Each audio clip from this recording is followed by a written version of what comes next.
people in their right mind don't Does Tony not intentionally go like it? into a PK matchup. Really?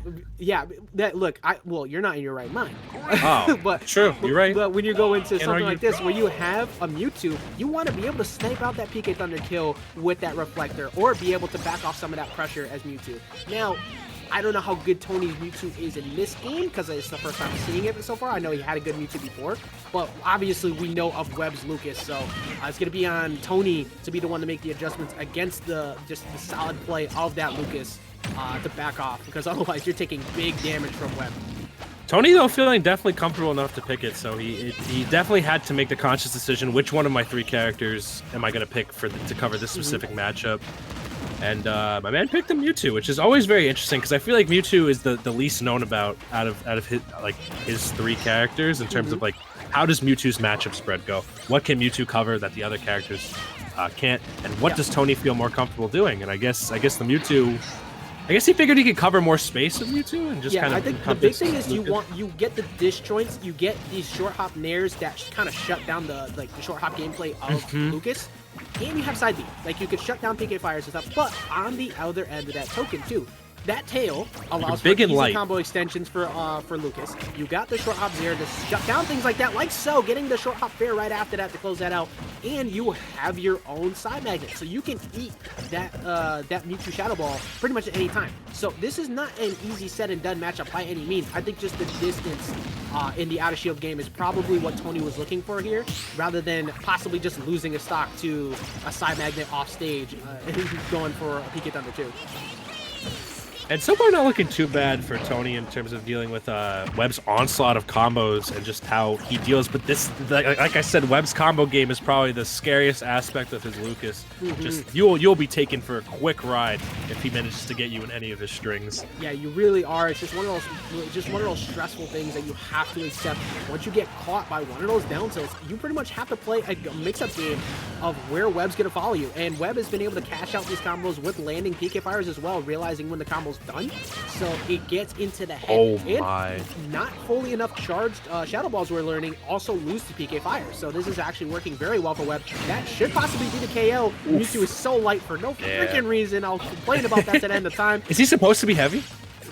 Dude, in terms of Pokemon game, Mewtwo lore, is very heavy.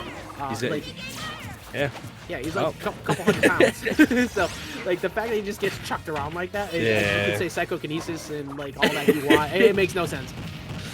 And back throw, So I think one thing Tony has to be more confident in this matchup is standing his ground. There's a lot of instances where he's been getting caught on dash back, and given how big Mewtwo's hurt box is, it can be kind of scary with that tail dragging behind him. So once Tony has locked himself down in a position where he has Webb cornered, or he's maintained center stage control, he's really got to hold that and wait for Webb's next option before he dashes back, because he's been losing a lot of stage control off of it.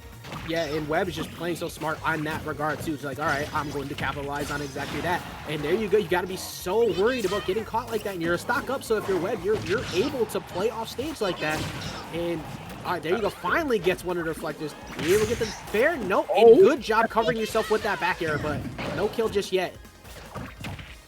I feel like Tony could have definitely gone down there at that point. Once a tech is missed by Lucas and you don't have your double jump left, there's no chance in hell that Lucas is going to tether back. So I feel like either Tony could have gone down in confusion or used Nair to land. I don't think he would have died if he got I think the big thing is it's risk reward of stage positioning. Oh, for sure. If you drop down with a Nair or something, yeah, sure, you'll get a hit, or maybe if you get the fair, you get the kill. But if you don't, now all of a sudden, Webb's in a position. Damage. Yeah, Webb is going to put out PK fires, or maybe get you with a grab, like we saw at the end. That was a DI mix-up on the up throw instead of the back throw there, too, because you're going to be holding in that spot. You're assuming a back throw, but Lucas has multiple kill throws. Oh, yeah. My man's got it all. You're going to get caught no matter what. And that, like, either way, I think even with a DI in on a back throw, that Mewtwo probably would have died there. So super scary stuff right there. Yeah, Webb played very well. I think my guess is a switch off to Inkling, perhaps. Yeah, Inkling with. I could see it being run back to Battlefield. Like, I don't really see a reason as to not go back there with Inkling there. Actually, no. You might want to look for something smaller on ceilings because of up air. But either way, I think just the retreating back airs from Inkling will probably work a little bit better in this matchup, and that's exactly what we're going to see.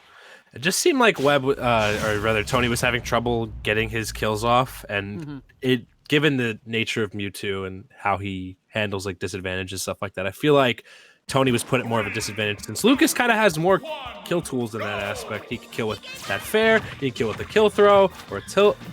Against Inkling, it's going to be a lot harder for Webb to get Tony pinned down since Inkling's a lot smaller, and they have a lot more tools at their disposal to deal with quick movements, catching Lucas off guard. Just like this ledge trapping right here by Tony has been insane. Already getting a quick 40 off on Webb. Yeah, that's like you have to be consistent about this and establish early on. I'm going to win at ledge, and I'm going to win like just up in your face with your Tony, because you need to make Webb feel so uncomfortable. However, situations like that, look how quick the damage was able to get racked up. One down tilt leads to grab throws that just lead to so much damage. So now you're forced once again back up against the wall. You can't jump early. You got to be careful here about this PK Thunder. And what's Webb gonna go for? Probably down smash at the ledge. A good delay by Tony, because that definitely would have been caught with a 2-frame. That was scary. Decided to jump in. Okay, yeah, Tony. Thank you, J-Pup, for the follow as well. Tony just trying really hard not to get caught off guard by Webb.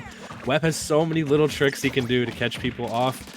But I like how Tony's been keeping it relatively even, and as soon as he knows he's in a bad position, he just backs off and tries to reset to a better position. Yeah, one of the good strengths of Inkling, for one, that stupid dash, but also the speed of that dash. Just being able to back off and get away from the bad spot. And the hitbox on the up B actually going to work out, but the recovery of Lucas is so long and good, and that's just something I'm going to regret saying later on, because Twitch chat's probably going to clip that. But either way, that is still a great job by Tony, able to try and get the recovery. However, Webb still closing this out. Going for the near drag down into the up tilt. That is such a good mix. Like, it's just, like, Webb really is one of the few Lucases we see pretty much at all, but also just the ability to close out stocks the way that Webb does is really such a testament to how he is with this character. He can turn a combo into a win condition real quick for a lot of his stocks, and that's something that Webb definitely excels at with this character. He just looks like his ESX looks good, but I feel like he just looks super duper comfortable with a lot of stuff. Like, he always knows the follow-up off of every single straight hit he can get. Yeah, his DI following also with Lucas is insane. Like, for a lot of Lucas's combos, you got to be really good at following DI. Yeah, and Webb is so you're doing it online consistently at that. Yeah, like, the PK kids have always been good in being counter brawler archetype characters, because everybody who's short bodied like this wants to get in, and then you're just forced consistently into a situation where you got to eat things like those short hop zairs, and even with those short hop backers and such, it's so hard. Also, thank you, aka Red, coming through with the follow. We appreciate you joining us here at Fusion.exe. Tony, though, catching these rollback, like, it's still an even game despite like the showmanship of combos. Like, Tony has been doing a great job of not getting hit as much as he could be, just kind of chipping away slowly at Webb until he can finally get a kill off. Oh, I like super important as Inkling. It's not. I really like the idea of what Tony went for a second ago too, just like baiting back and then going in, like baiting out, because he realizes Webb was gonna probably get aggressive from the ledge there. No KO came from it, but it's one of those things that kind of like it scares people from jumping from ledge so like freely. Like, it's the Marth effect. If you have an aerial that's good from ledge or an option that's good from ledge, they're probably going to go for it until you scare them out. If you could like kind of show your hand and put your opponent in a situation where they're like, okay, I could have gotten killed by that, and makes them automatically just more hesitant to throw the option out in the first place. So if you can just consistently cut off those options, it'll condition the opponent to almost kind of flow into the same option every single time, and then you can get potentially a kill off of it. And Tony has been doing a great job of just that, not overcommitting, making sure just to get those kills in when he can. You know, he's not hoping to cheese stocks too early. He's just hoping to out neutral Webb and get those chip hits off slowly and slowly until he can finally do. Like Webb hasn't touched the center stage in quite a bit. Yeah, finally just get down lane now, but really, like, Tony has just not only been doing good at attacking on a disadvantage at the right times, but not, like you said, letting Webb get set back up. That is so difficult for Lucas, because Lucas wants to make you so scared on shield because of the damage that he can get out of both grabs and down tilt, and Tony's just somehow been able to avoid it. Like, it definitely seems like Tony has figured something out here as this match has progressed, but the anti-air forward are not going to do it just yet. Good DI from Tony straight into the corner. Another one like that, though, it will take the stock, so you got to be very careful. The benefit Inkling has is that it's not a character that has to really sit and shield too often, unless they're in situations like that where your opponent's like really close up on you. As soon as you see the situation going south, Inkling has the luxury of just dashing away, shifting their hurt box so that it's super, super tiny, and then they can just kind of reset neutral to a much better position. I don't think people realize that about Inkling, is that, hey, like, if you're in a precarious spot, you can always just reset the situation super quickly. Yeah, good job. You have to play neutral over again. Yeah, good job by Webb recognizing as well that Tony was going and looking for those safe back airs in the air. Webb finally finding one of those PK fires to close that stock out. But now, back throw won't do it just yet. That back throw is a kill throw, but it is not a very strong kill throw. So you have to look. There we go. They're going to get a trade, and that's going to work out in favor of Tony. Tony's last 2 stocks getting trades on both the recovery and that time with, I think it was just an F tilt on that. I don't think I've ever seen F tilt kill. But either Webb way, getting a little greedy though on his recovery back to stage. But F tilt, yeah, it's going to take that stock, which is nutty. Yeah, excellent play from Tony there, able to bring that back. Because like we said at the very beginning, it was looking very similar to what we saw from before. And Tony was able to adjust around it. So solid play. I wonder we'll be seeing the same stage or not. I wonder. I really wonder. Just checking out the rest of bracket, though, it seems the people that have squeaked their way into losers, Lemon Tea, Metamain, Amaryllis, Seen Enough, Leet, and Pharaoh all managing to secure a spot through losers side, which is pretty impressive, honestly, considering a lot of those guys dropped pretty early. Yeah, you know, Amaryllis and Seen Enough is actually one I kind of wish I could watch because like Bayonetta versus Shulk sounds like a ridiculous time. Oh, yeah, it sounds nutty. And I'm definitely looking for. I'm actually really looking forward to seeing the Zane Mousetrap match that is on the other side of the semis, boy, because that is going to be Duck Hunt versus Pikachu, and that is like we saw the matchup of the way that Pac-Man works. Difference is this time though, you're gonna have the candidate. You're like having trades are gonna be much different. So we'll get into that once we get there. We're back here and we're on FD now. Yeah, we're on back to FD right now. And so far, we're seeing them just kind of feeling each other out. Like I said, I love Tony's approach to neutral with Inkling, just not trying to force anything too crazy. Once he realizes he can't get anything more out of his hits, he just decides to reset the entire thing. Yeah, that's the smart play about it in Smash. It's like overcommitment will cost you. Like there's so many people who are too, I'll say stubborn in a way. Too hungry. Yeah, like you can, sometimes it's not worth it to go for max damage, because if every time you go for max damage, then you're gonna get figured out in terms of what way you want to approach that option all the time. So when you're going for a few percent here, a few percent there, you get into the head of the opponent. It's like, I can't land, I can't touch the ground, and that is really what tears people apart. So far, Tony didn't get the true string at the right percent where he needed to. As an Inkling player, you gotta know when that up throw up air is going to work, and Tony gonna close it out in that first stop. It can be quite jarring also, just because like you're used to seeing characters like zoners who chip away and oh my lord. We've seen it time and time again, but every time it still just makes you go and pop off, because the fact that you get consistently dragged around like that over and over again, you're not sure which side Webb is going to hit you on.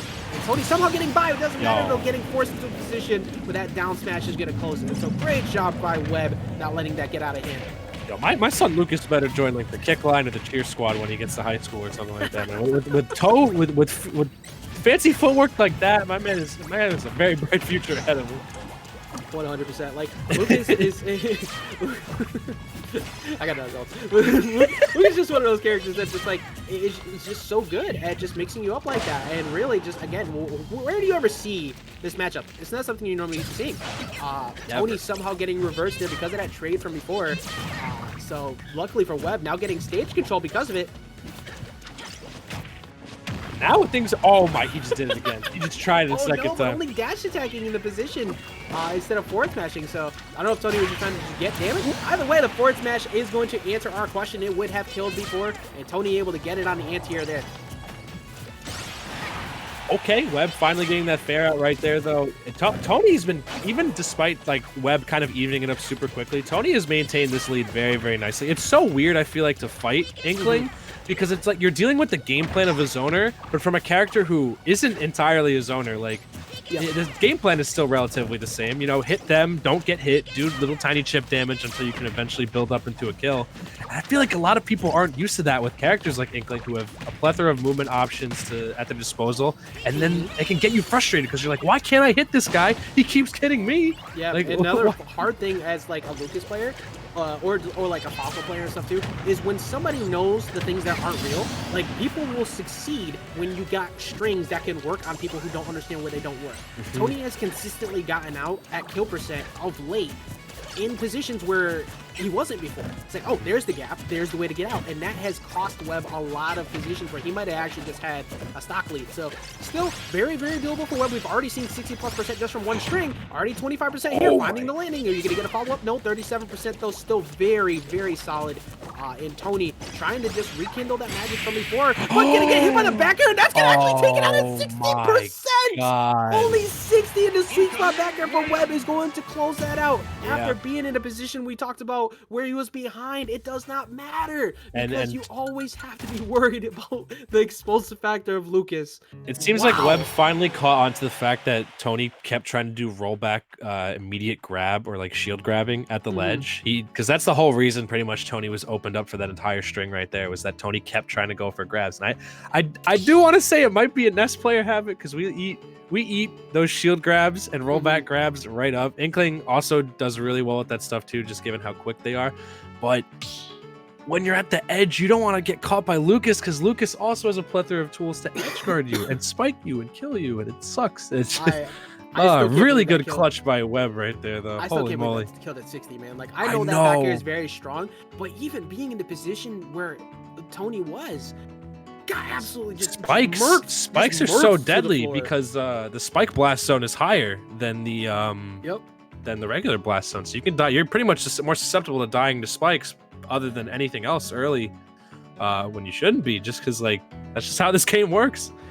Webb says in chat, dude, I kept getting hit by aerial and shield. It's a roll behind aggressive option. Yeah, and it finally Webb picked up on that, and you know, reading that data and getting one good punish is all you need. Like, yeah, Tony definitely did that a lot, and Webb didn't have an answer for it, but when he did have an answer for it, it had excellent results. Yeah, like one of the common tales is, if it ain't broke, don't fix it. Like, Tony finds those openings, like, oh, I'm constantly able to get something here, and I'm able to get out, so let me keep going for it. And that is really tilting as a player to deal with. So Webb was able to keep us cool, and a lot of players would get very frustrated in that, and that will lead to Tony steamrolling and running away with the game. Exactly. So the fact that Webb was able to recognize that situation, get back into position to get a KO, then find that back air finally at the end, like that's really just a true testament to like keeping your calm, keep collected, and find that opportunity, because the game's not over until it says game. So that is gonna be Webb moving on into winter semis to fight Miscellaneous, of all people, who has kind of just been silently, well, not really silently, but marching through this entire bracket so far. So that should be a pretty entertaining match. Actually, this is kind of funny because like now, like Miscellaneous has had a blessing of well, actually not so much a Palestina, but like a blessing of matchups that have worked in Miscellaneous' favor. The Ditto definitely very strong in, and then obviously the Shulk from before was seen enough. Now you have to fight a PK Kid. PK Kids notoriously do very solid against Snake, so that might be a little rough, but yeah, we'll be able to see exactly how good Miscellaneous is fighting against Webb. But before we do that, we got to talk about some upcoming events that happen every single week, just like this one. DNA.exe every single Thursday. If you want to register for that, make sure you do it before, I don't know when the end time is for it, but they start by 7:30, so it's probably by 6:30. Make sure you register early if you can. Smash.gg/DNA. It is an online bracket that is free to enter, just like this one. There is no region lock, so if wherever you happen to be, please do so. If you can, please use a LAN adapter, please. Sakurai said it in the announcement too. So pretty please. Just listen to him. He said, look, get a LAN adapter. Quit complaining. Let's go. But yeah, DNA every single Thursday, and of course, what else we got? We got Xeno Wi-Fi presented by the House of 3000. Register at smash.gg/Xeno Wi-Fi. You need a LAN adapter. If you don't, I think Devin and Helper and Dill will break into your house, and I don't know what they're gonna do, but you better have a LAN adapter. Yeah, they could do that. It's every Wednesday, entries free, and it is not just limited to New York, New Jersey, Connecticut, and Pennsylvania, but rather a lot of the East Coast. So if you live on the East Coast, and I think you're not from Florida, I could be wrong, it could also include Florida, but if you're from MDVA or New England, definitely consider entering Xeno Wi-Fi. You will get the best of the best when it comes to Tri-State's Wi-Fi scene, as well as some, guest appearances from Tri-State's finest as well. So definitely register, because it is a good time. all Yeah, around. yeah, I mean, just speaking of Xeno, like Tony walked away with the last week's W, Amaryllis is a strong contender for that. But right now, we are talking about Fusion.exe. On Every Monday. single Monday, like you see right now, it is currently Monday. For everybody who forgets what day of the week it is, trust me, I forget all the time because Pandemic done ruined my entire calendar and sleep schedule. But we are consistently here every single Monday. Join us, register by 6:30, or RJ will also hunt you down. And also make sure you bracket check in by 7:30. Now, RJ has been threatening with a good time and extra pop bonus if we could get it to a cap. So please need a cap. Get What's the people cap? to join in. I don't know. If we get more, it's an extra $50, but that can increase over time if we see more people Get join that in. shmoney. Every sub, everything, all goes to support. That is of which is the Collision Smash crew, who has been absolutely been putting in work. They've been working, keeping things going, working their since tails we've been off. like we're stuck at home, but we got to do what we got to do, and we appreciate them for everything they do. And right now, we got more matches to play. So yeah, so just checking through the bracket real quick. Meta Main taking it 2-1 over Lemon Tea, securing their spot to 9th. Seen Enough going to take a 2-0 over Amaryllis. Is going to nail themselves a match versus Petrikov. Elite Sourdough is going on right now, and Pharaoh versus a tag I can't see because they got 2 crews or sponsors. They're part of Cyphus. Okay. Cyphus. So, that one I'm not sure as to either one of those people will they play, but we'll find out if they happen to get to that point. Like you said, we got a lot of good matches still upcoming. Already it looks like we're getting ready and prompt to see Mouserat versus Zane. That'll Pikachu be interesting. Versus Duck Hunt. I can see this being PS2. I don't think it will be. I got no idea. I can see it, but I think honestly that this matchup, in a nutshell, it benefits both players more to be on something like Smashville, because as Pikachu, like we were talking about before, you don't get to camp in the same way as you did against Pac-Man. You're looking more to go for ledge traps, edge guards, force them to tech your back airs, and keep the Duck Hunt uncomfortable, because Duck Hunt can fight you at a disadvantage with that frame 1 can. And also, you have to worry about more projectiles that are consistently going to hit you out of your quick attacks. So being further away is actually worse for Pikachu. Same regard, though, for Duck Hunt. You want to be able to box with the Pikachu like that. So if you're stuck in a position where you're down too many stocks and the Pikachu can get that camping going, it's going to work for Mouserat's playstyle. So I don't think we see PS2. That's my guess. Probably something like a SmashBros, a Triplat, maybe something a little bit small, but... Or even an FD. Like, FD actually works... actually, no, FD works a little bit better in terms of Duck Hunt, but it's a neutral start. We'll see. That's my guess. I wouldn't be surprised if I'm wrong, but I don't think that PS2 very curious to see. I mean, like, it just... From history's perspective, I don't think that... PS2 is just asking to go to timer again. Like, that's my view on it. So I think I'm kind of hopefully speaking into existence a not timer stage. Hey, we'll see. I don't know how Zane typically approaches with Duck Hunt. Like, if he is not afraid to go for that timeout, or who knows. But I know how Mouserat plays for sure.